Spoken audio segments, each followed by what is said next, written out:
बिस्मिल्लाहिर्रहमानिर्रहीम अस्सलाम वालेकुम। आज बनाएंगे शादी ब्याह पर बनने वाले देगी बीफ कौरमे की रेसिपी, जो बहुत ही लजीज बनता है और बिल्कुल शादियों वाले कौरमे जैसा इसका जायका बनता है। तो चैनल पर न्यू हैं तो इसे ज़रूर सब्सक्राइब कर दें और अपनी रेसिपी को हम शुरू करते हैं बनाना। तो देगी कौरमा बनाने के लिए मैंने 2 किलो गोश्त लिया है बीफ का, और इसे अच्छी तरह से धोकर साफ़ कर लिया है।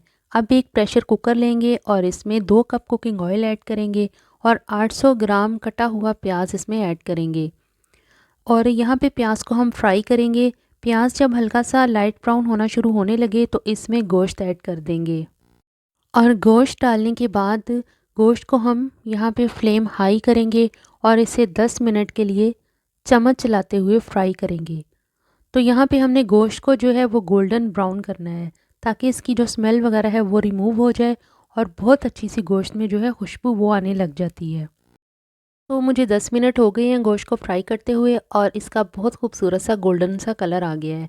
अब इसमें 4 टेबलस्पून भर के लहसुन अदरक का पेस्ट शामिल करेंगे, और लहसुन अदरक का पेस्ट डालने के बाद गोश्त को दोबारा से 2 से 3 मिनट के लिए इसको हाई फ्लेम पे हम भून लेंगे। अब इसमें 250 ग्राम ब्लेंड किए हुए टमाटर शामिल करेंगे और कुछ स्पाइसेस ऐड करेंगे, जिसमें 1.5 टेबलस्पून सुरख मिर्च पाउडर, 1 टेबलस्पून धनिया पाउडर, हाफ़ टेबल स्पून हल्दी पाउडर और 2 टेबलस्पून नमक। नमक आप पर डिपेंड करता है, आप कम या ज़्यादा कर सकते हैं।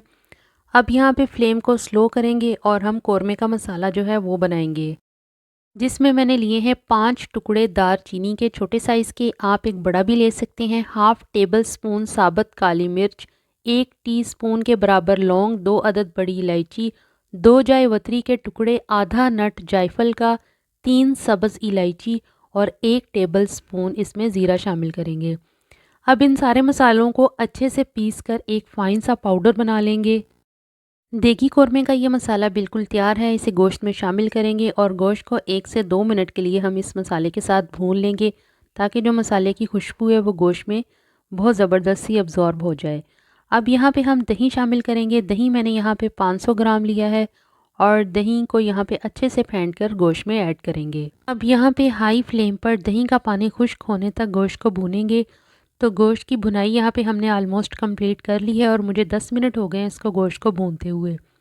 तो ये आप देख रहे हैं कि बहुत ही ज़बरदस्त सा गोश्त का दानेदार सा मसाला बनकर तैयार हुआ है। अब लास्ट में हम इसमें पानी ऐड करेंगे। तो 2 किलो गोश्त के लिए मैंने 2 लीटर ही पानी का इस्तेमाल किया है इसमें गोश्त में, जो कि काफ़ी है गोश्त को गलाने के लिए और बहुत ही स्मूथ सी ग्रेवी बनाने के लिए। अगर आप प्रेशर कुकर के बगैर गोश्त को गला रहे हैं तो पानी की मिकदार थोड़ी सी ज़्यादा कर दें, यानी कि 2.5 से 3 लीटर बढ़ा कर दें। अब यहाँ पे प्रेशर कुकर का ढक्कन बंद करेंगे और विसल लगाएंगे, और फ्लेम को यहाँ पे हाई करेंगे, और विसल के हिलने के 15 मिनट बाद प्रेशर कुकर जो है वो बंद कर देंगे।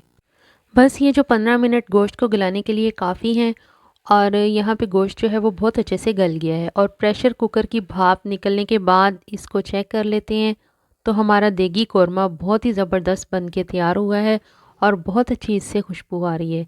अब गोश्त को चेक कर लेते हैं, तो ये बहुत अच्छा सा गल गया है।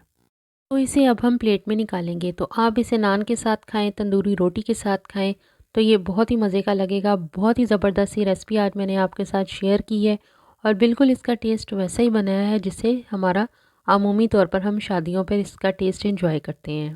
तो आप भी ज़रूर बनाइएगा और मुझे फ़ीडबैक ज़रूर दीजिएगा कि आपको ये कौरमा कैसा लगा। तो रेसिपी पसंद आए तो प्लीज़ लाइक कीजिए, शेयर कीजिए। चैनल को सब्सक्राइब करना बिल्कुल भी मत भूलिएगा। मेरे चैनल कुकिंग विद स्टाइल्स पर और भी बहुत सी रेसिपीज़ हैं, प्लीज़ ज़रूर विज़िट कीजिएगा, आपको वहाँ से कुछ नया ज़रूर मिलेगा। तो मिलते हैं नेक्स्ट रेसिपी में, नेक्स्ट वीडियो में। तब तक के लिए अल्लाह हाफ़िज़।